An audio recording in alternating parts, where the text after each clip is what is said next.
तो यहाँ पे अभी आपको अगले लेक्चर में पार्ट फर्स्ट में मैंने बताया था हीट, लैटेंट हीट और वेपोराइजेशन के बारे में। तो अब हम आगे की तरफ बढ़ते हैं, इसका थोड़ा सा हम डायग्राम वगैरह को समझ लेते हैं। जैसे कि यहाँ पे देख सकती हो कि अगर कोई इसमें देखो इसमें क्या लग रही है, हीट, पानी पे क्या लग रही है, हीट लग रही है। तो उसमें हीट जो लगी पानी पे तो वो बॉइलिंग स्टार्ट कर दी, तो कितना लिक्विड को चेंज कर रहा है, उसी को गैसियस फॉर्म में लाने के लिए, तो उसमें कितना एनर्जी का रिक्वायर कर रही है, उसको हम बोलते हैं लैटेंट हीट ऑफ वेपोराइजेशन।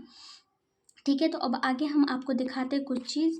देखो थर्मामीटर का यहाँ पे यूज़ कर रहा है, और देखो जैसे कि सॉलिड कोई चीज़ है यहाँ पे कितना पास पास में है, और इसमें देखो कितना दूर दूर में है, काफ़ी थोड़ा हल्का सा दूर, हॉट होने पे थोड़ा दूर में हो जाती है। उसी प्रकार से हम यहाँ पे आगे की तरफ में हम देखते हैं, अगर कोई चीज़ लिक्विड है तो वो हम कोल्ड में है, और इसको अगर हम कोल्ड में है और इसे हम हीट करते हैं तो इसमें थोड़ा दूरी दूरी पे आ जाती है। ठीक है, इससे हम समझ जाए। अब आते हैं हम अपना दूसरा टॉपिक की तरफ, सब्लिमेशंस। अब सब्लिमेशन क्या होती है?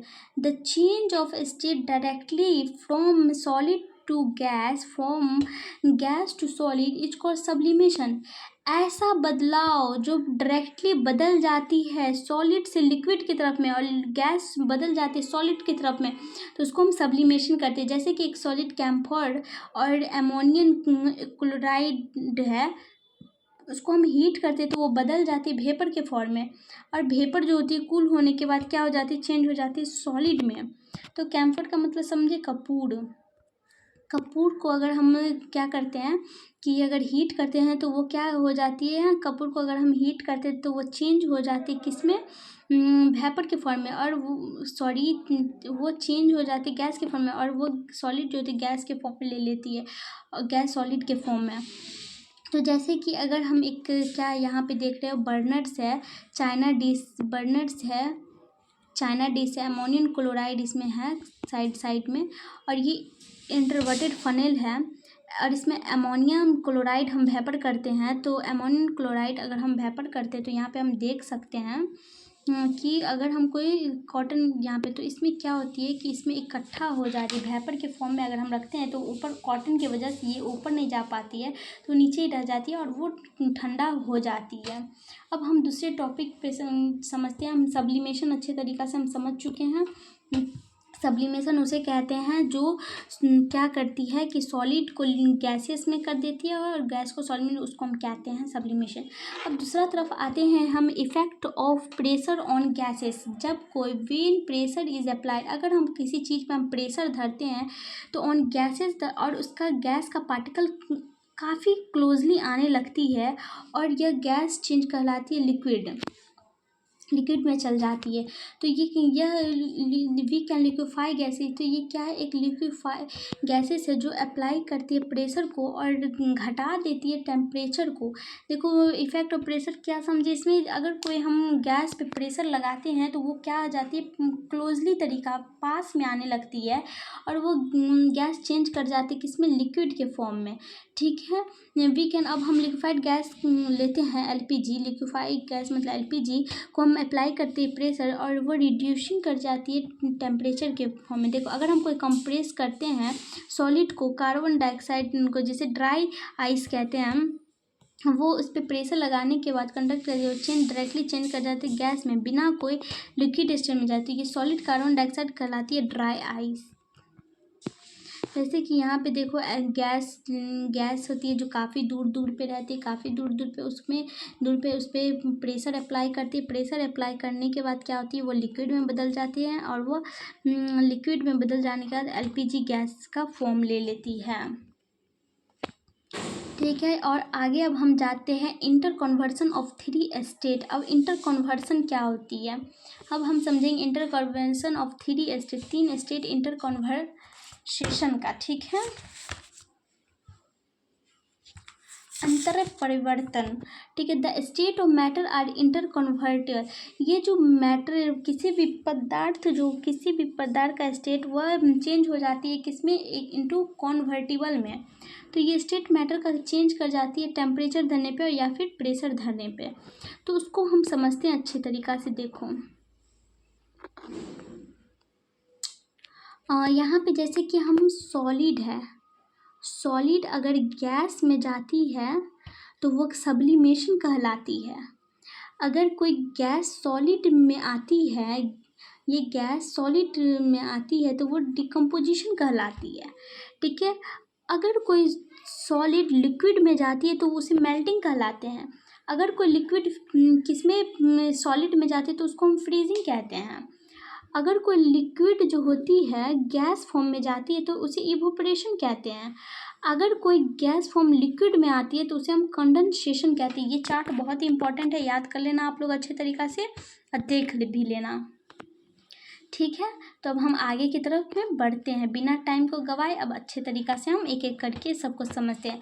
अब आता है इवोपराइजेशन। इवोपराइजेशन क्या होती है? The change of liquid, liquid का बदलना वेपर में है और एट एनी, कोई भी कितना भी टेम्परेचर दिया लेकिन वो बॉइलिंग पॉइंट, उसे कहते हैं इवोपरेशन। लिक्विड का बदलना किस में?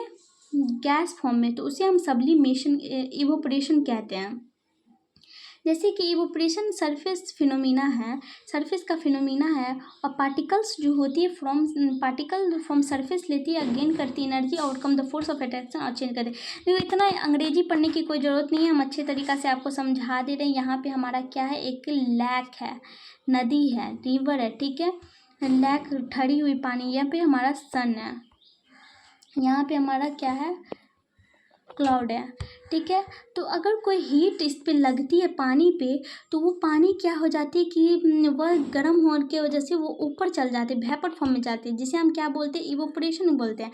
और वो इवोपरेशन बोलते हैं इसको, तो वो फिर वो हीट क्या करेगी? क्लाउड में जाएगी। अब वो क्लाउड क्या करेगी? बहुत ज़्यादा होने के बाद क्लाउड नीचे टूटने लगेगी, तो वो टूटने की वजह से बारिश होगी, तो बारिश होगी तो उसका मतलब वो कहलाएगा क्या?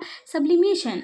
तो गैस से लिक्विड में आते उसे सब्लिमेशन कहते हैं। ठीक है, तो ये इजीली तरीक़ा से आप समझ सकते हो। इसी तरीक़ा से रिसाइकल होते रहती है। जब हमारा पानी इसी तरीक़ा से लैक में से भरती है, सन से लैक में, लैक में क्लाउड में, क्लाउड में करते करते करते करते ऐसे चलते रहती है। ठीक है, अब हम समझ गए ये चीज़। अब आते हैं दूसरा, हम अपना फैक्ट इफेक्टिंग इवोपराइजेशन। अब फैक्ट क्या होती है? The rate of evaporation depend on surface area, temperature, humidity, wind. देखो रेट जो देखो इसमें जो होती है इफेक्टिंग इवोपरेशन, इवोपरेशन किस पे डिपेंड करती है? एरिया पे, टेम्परेचर पे, ह्यूमिडिटी पे, विंड स्पीड पे, इस सब पे डिपेंड करती है।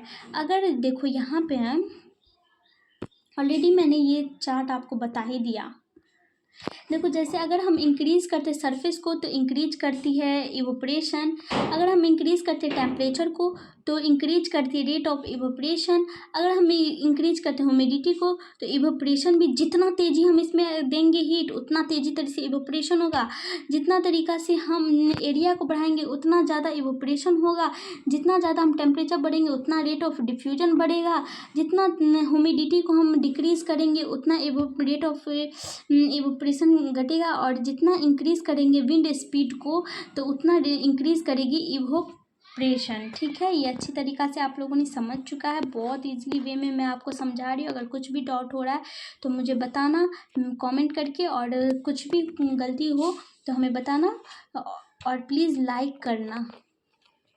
इतना मेहनत लगता है यार, 1 घंटा से लेक्चर ले रही हूँ। अभी तो 8 ही मिनट हुआ है, बट इससे पहले भी बहुत लिया था। जैसे कि यहाँ पे कोई वाटर है, ठीक है, अगर हीट इस पर देती है सन बहुत स्पीड में तो ये क्या वाइब्रेट करने लगती है लिक्विड, और वो वेपर के फॉर्म में ले जाती है। तो वो क्या करती है? फिर क्लाउड पानी नीचे करते हैं, फिर ये गर्म होती है, फिर ये नीचे आते थे, इसे हम इवोपरेशन कहते हैं।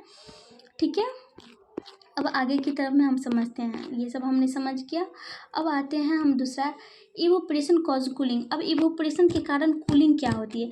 अगर वे ना लिक्विड इवोपरेट, जब कोई लिक्विड इवोपरेट करती है, मतलब जब कोई पानी ऊपर की तरफ जाती है, इवोपरेट करती है, तो पार्टिकल्स ऑफ लिक्विड ऑल्सो, तो इसमें क्या होती है? पार्टिकल जो होती है लिक्विड का पार्टिकल्स क्या करती है? एब्जॉर्ब करती है। लिक्विड का पार्टिकल क्या करती है? एब्जॉर्ब करती है।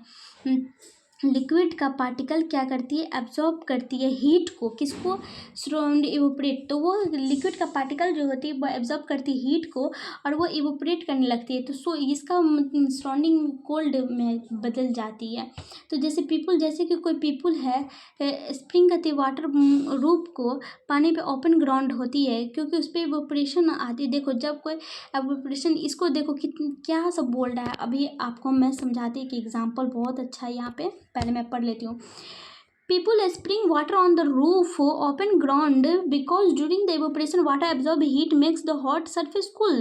During summer we sweat more because during the evaporation the sweat absorb heat from our body, make my body cool.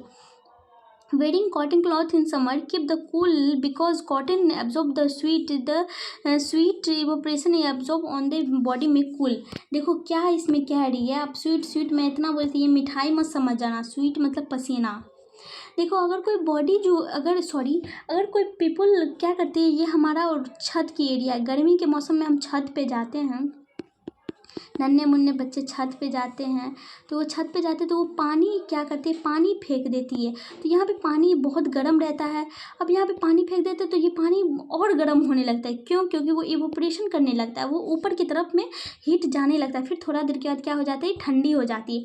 अब जैसे गर्मी के समय में हमको बहुत पसीने आते हैं क्योंकि हमारा बॉडी जो होती है हीट को अब्जॉर्ब करने लगती है, हाँ, और वो क्या करती है, हमारे बॉडी को कूल करने की कोशिश करती है, तो वो इवोपरेशन करके हमारे बॉडी से स्वेट पसीने को निकालती है। इसलिए गर्मी में कभी भी आप लोग कॉटन क्लॉथ पहनना वगैरह वगैरह क्लॉथ सब मत पहनना, वही कह रही है, इसी को कह रहे हैं कि वार्म। ठीक है, अब ये बहुत इजी तरीका से समझ चुके हैं आप लोग।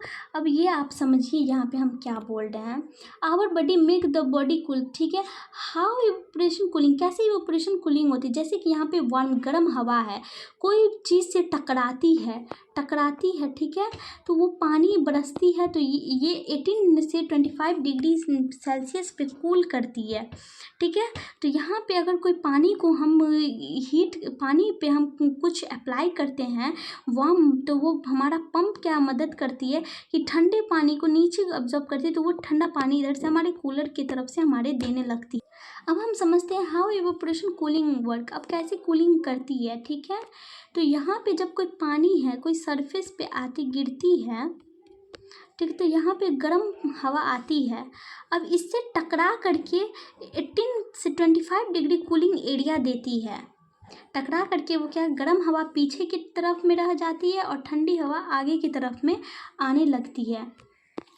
ठीक है, अब हम डिज़र्ट में कूलिंग कैसे करते हैं, डिज़र्ट कूलिंग देख लो, जैसे कि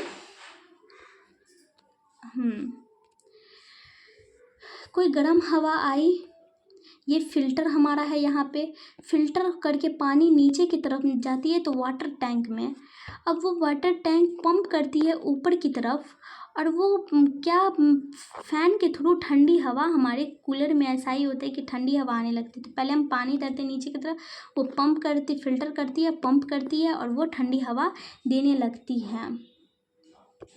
तो इसी तरह, तो यहीं पे हमारा लेक्चर होती है समाप्त। तो अब thank you for watching my video. हमारे चैनल को सब्सक्राइब करिए, डीप एस्थेटिक स्टडी मतलब गहन सौंदर्य पढ़ाई को। तो लाइक कीजिए, कमेंट कीजिए, शेयर करिए, सब्सक्राइब करिए और बेल आइकन दबाना ना भूलिए। Bye bye.